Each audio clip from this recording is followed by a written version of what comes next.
Hello people and welcome to Bangkok series.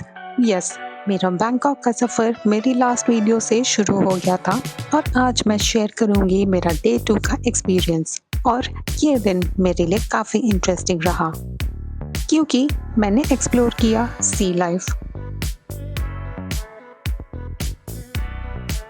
Madam तुसाड्स wax museum, जहां मैंने देखे बॉलीवुड और हॉलीवुड के कुछ पॉपुलर सेलिब्रिटीज के वैक्स स्टैचूज।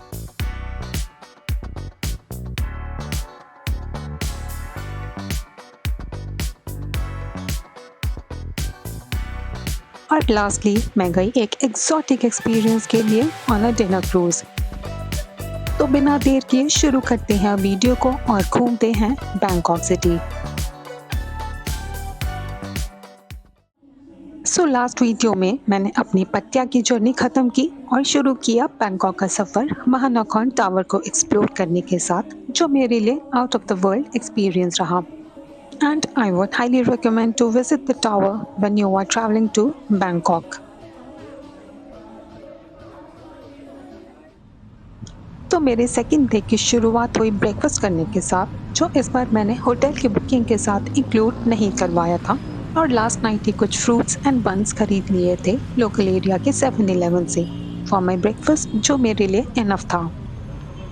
ब्रेकफास्ट के बाद मैं रेडी होकर निकल गई बैंकॉक सिटी एक्सप्लोर करने। सबसे पहले मैंने सोचा कि कुछ करेंसी एक्सचेंज करवा ली जाए। You can check the exchange rates on the screen.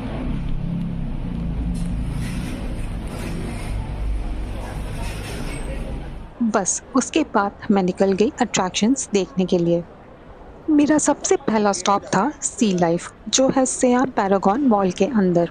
यहाँ पहुँचने के लिए आई टुक अ मेट्रो राइड और बस 3 से 4 स्टेशंस क्रॉस करते ही मैं पहुँच गई SIAM Paragon.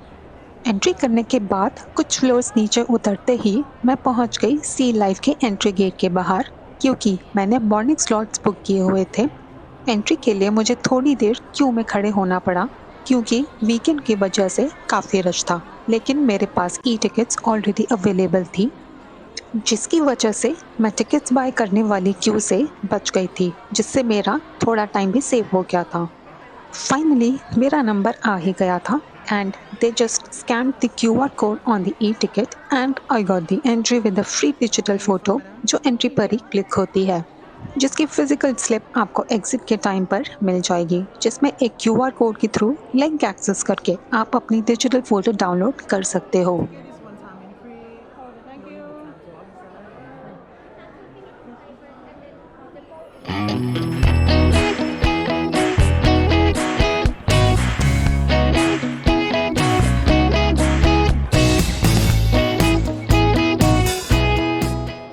C life is basically a big aquarium, जहाँ फिश की डिफरेंट स्पीशीज़ आपको देखने को मिल जाएंगी, और ऐसी काफ़ी सारी स्पीशीज़ थी जो मैंने इससे पहले तो आज तक कभी नहीं देखी थी। और बच्चों के लिए ये काफ़ी मज़ेदार प्लेस है, तो अगर आपके बच्चे हैं तो वो यहाँ काफ़ी एंजॉय करेंगे। सी लाइफ एक्सप्लोर करते करते 1.5 से 2 घंटे कब बीत गए मुझे अंदाज़ा भी नहीं हुआ। एंड डोंट वरी, आपको अपने थाई सिम का डेटा भी यूज़ करने की ज़रूरत नहीं पड़ेगी, क्योंकि फ्री वाईफाई ऑलमोस्ट हर मॉल में अवेलेबल है ऑल अक्रॉस बैंकॉक। तो आप आराम से नेट सर्फिंग करके भी टाइम पास कर सकते हो और अपने फ्रेंड्स या फैमिली को व्हाट्सएप कॉल्स भी इजीली कर सकते हो।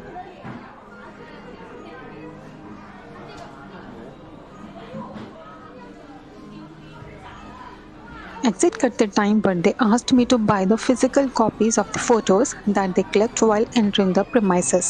मुझे मेरी सारी फ़ोटोज़ अच्छी तो लगी, लेकिन एक एक फ़ोटो का प्राइस काफ़ी एक्सपेंसिव था, so I thought to skip and move on to my next stop. और जैसे मैंने आपको स्टार्टिंग में बताया था, एग्जिट करने से पहले एक फ्री डिजिटल फ़ोटो की physical slip with QR code मुझे मिल गई थी and I kept it in my handbag to use later. Sea life का एक्सपीरियंस काफ़ी मज़ेदार रहा, लेकिन मैं काफ़ी थक गई थी और भूख भी लगने लगी थी। इसके बाद मैंने सोचा कि मॉल में ही लंच कर लिया जाए, क्योंकि मेरा नेक्स्ट स्टॉप दूसरी बिल्डिंग में था, जहाँ तक वॉक करके भी इजीली पहुँचा जा सकता है। So I thought to relax in Siam Paragon mall for a while, have lunch and then move on to my next stop. लेकिन वीकेंड की वजह से काफ़ी रश था और मॉल में बैठने के लिए जगह ढूंढना थोड़ा मुश्किल हो गया था। लेकिन घूमते घूमते मैंने अपने लिए बैठने की जगह ढूंढ ही ली। I ordered some rice with chicken and had a cold coffee. खाने के बाद I thought to sit for a while and relax, क्योंकि अभी भी काफ़ी टाइम बचा हुआ था वैक्स म्यूजियम एक्सप्लोर करने के लिए। So I got freshened up after lunch and then I left for the wax museum. 10 से 15 मिनट की वॉक करने के बाद मैं पहुंच गई सियाम डिस्कवरी मॉल।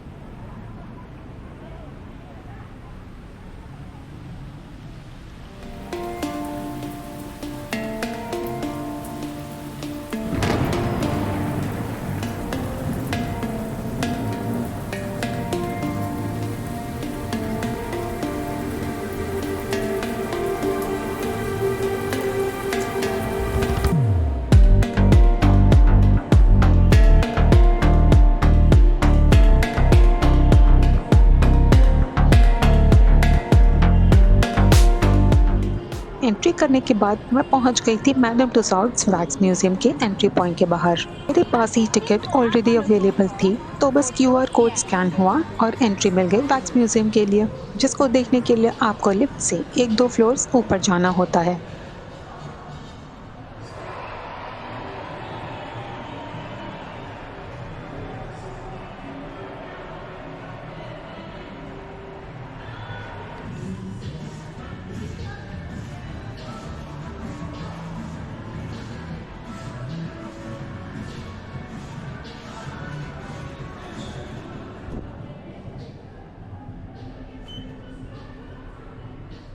लिफ्ट से बाहर निकलते ही आप एंटर करते हो म्यूजियम के अंदर। म्यूजियम काफ़ी बड़ा है और अंदर से काफ़ी खूबसूरत भी, क्योंकि यहाँ बहुत से पॉपुलर फिल्म स्टार्स के वैक्स स्टैचूज इंस्टॉल्ड हैं, जिसमें से काफ़ी स्टार्स को तो आप जानते ही होंगे, जैसे टॉम क्रूज, जैकी चैन, पॉपुलर सिंगर्स जैसे लेडी गागा, माइकल जैक्सन। और ये तो बस शुरुआत थी। जैसे जैसे आप म्यूजियम को एक्सप्लोर करोगे, वैसे वैसे दुनिया भर के पॉपुलर सेलिब्रिटीज़ के स्टैचूज आपको देखने को मिलते जाएंगे और आपकी एक्साइटमेंट और बढ़ती जाएगी। एंड ट्रस्ट मी, ये सब है तो स्टैचूज ही, लेकिन देखने में एकदम रियल लगते हैं। ऐसा लगेगा ही नहीं कि आप किसी वैक्स स्टैचू को देख रहे हो। बस फिर क्या, मैंने काफ़ी सारी फ़ोटोज़ क्लिक की ऑलमोस्ट सारे सेलिब्रिटीज़ के साथ, लेकिन मेरा वापस जाने का वक्त हो गया था।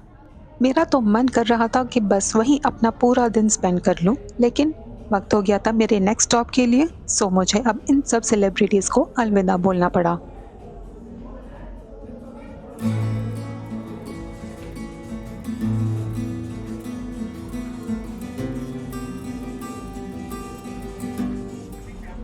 म्यूजियम एग्जिट करने के बाद I got freshened up in the mall, searched on Google Map for my next destination, which was going to be a wonderful experience of a dinner cruise.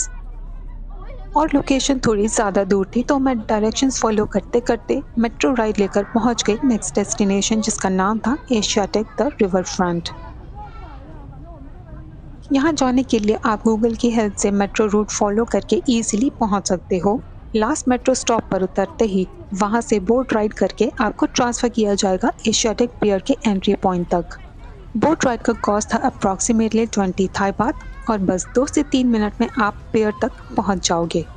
मैंने अपने लिए बुक किया था royal princess dinner cruise club के through, जिसकी e ticket मेरे पास already available थी। You can book different dinner cruises from the available options, लेकिन आपको अपने बुक किए हुए टाइम से एटलीस्ट 15 से 30 मिनट पहले पहुंचना होता है, क्योंकि डिनर क्रूज़ के लिए काफ़ी क्राउड जाता है, जिसकी वजह से आपकी टिकट पर भी मेंशन होता है कि आप एटलीस्ट 15 से 30 मिनट पहले पहुंचो अपने स्लॉट टाइमिंग से।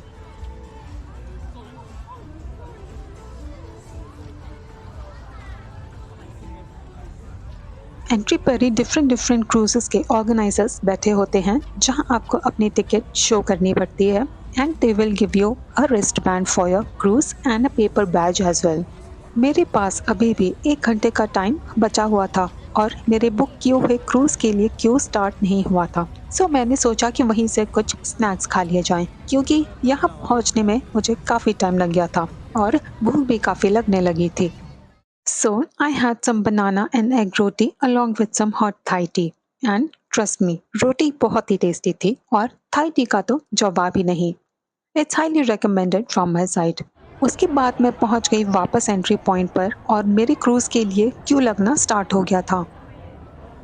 ऑर्गेनाइजर्स वैसे तो क्रूज़ का नाम अनाउंस करते रहते हैं उनके टाइमिंग के अकॉर्डिंग, सो मेक श्योर कि आप अपने क्रूज़ वाली क्यू में ही खड़े हो, otherwise there are high chances कि आप अपना क्रूज़ मिस कर जाओ अगर आप गलत लाइन में खड़े हो गए तो। और एक और बात का ध्यान रखना कि organiser will ask to click a photo with you while you are standing in the queue. अगर आपने फ़ोटो क्लिक करवा ली तो आपको 200 थाई बात खर्च करने पड़ जाएंगे, जो वो आपको स्टार्टिंग में नहीं बताएंगे, जो आपके लिए एग्जिट करते टाइम थोड़ा शॉकिंग हो सकता है। मैंने तो ये गलती कर दी थी, लेकिन आप अगर इतना खर्चा करना चाहते हो so that is completely your choice, लेकिन अगर नहीं तो आप स्टार्टिंग में ही ना बोल देना। तो लाइन में लगने के बाद धीरे धीरे हमें बैठा दिया गया क्रूज़ में।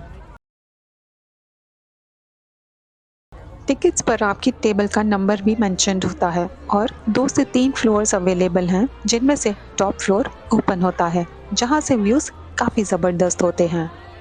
लेकिन अनफॉर्चुनेटली मुझे टॉप फ्लोर तो नहीं मिला, so my table was on the first floor of the cruise.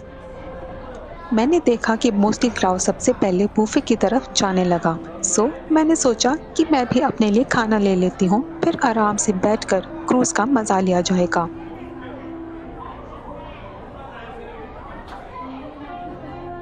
And खाने में मेरे लिए तो ज़्यादा कुछ ऑप्शंस अवेलेबल नहीं थे, because this was an international buffet, so Indian food items were hardly available.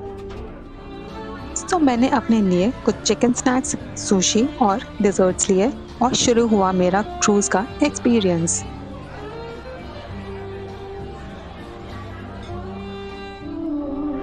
और खाते खाते आप एक लाइव म्यूज़िक शो का मज़ा भी ले सकते हो, जो मैंने तो बहुत एंजॉय किया।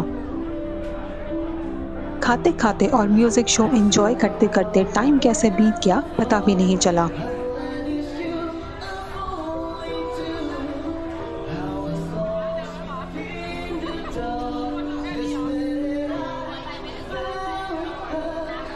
लेकिन जाने से पहले मैंने सोचा कि टॉप फ्लोर जो ओपन एरिया है वहाँ जाकर इवनिंग को एक रिलैक्सिंग मोड पर एंड किया जाए।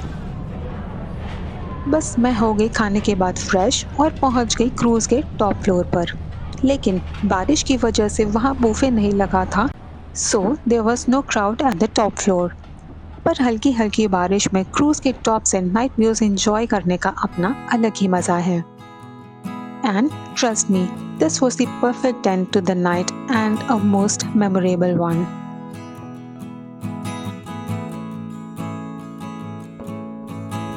So, एग्जिट करने से पहले उन्होंने मुझे मेरी फ़ोटो एक फ़ोटो फ्रेम में लगा कर दे दी थी and they charged me 200 Thai baht, जो मैंने आपको स्टार्टिंग में बताया था।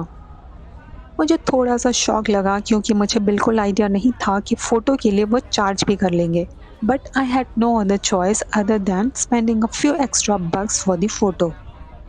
Exit करने के बाद you will have to find out your own way of exiting and going back to your hotel's location. और बारिश के टाइम ग्रैब एप्लीकेशन से भी कैब्स बुक करना मुश्किल हो रहा था, लेकिन मुझे एक क्यू दिखा जहाँ टैक्सी हायर करने के लिए सब लोग खड़े हुए थे। आपको अपनी लोकेशन उन्हें बतानी होती है और प्राइस फिक्स करना होता है टैक्सी ड्राइवर्स के साथ, जो नॉर्मल ग्रैब राइड्स के प्राइस से काफ़ी ज़्यादा होता है। लेकिन और कोई ऑप्शन ना होने की वजह से I ended up spending many extra bucks, जो प्लान में तो बिल्कुल भी इंक्लूडेड नहीं था। सो ऐसे कुछ incidents out of the plan हो जाते हैं, जिसके लिए always make sure that you have some extra cash available with you. And after 45 minutes of cab ride in the rain मैं पहुंच गई अपने होटल के लोकेशन पर।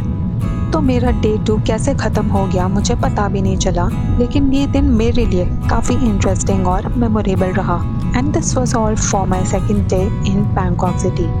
आई होप आपको वीडियो अच्छी लगी हो, and don't forget to like and share this video with your friends and family, and also subscribe to the channel for more travel videos. Next video is going to be my last day experience in Bangkok, और तब तक के लिए safe and happy travels.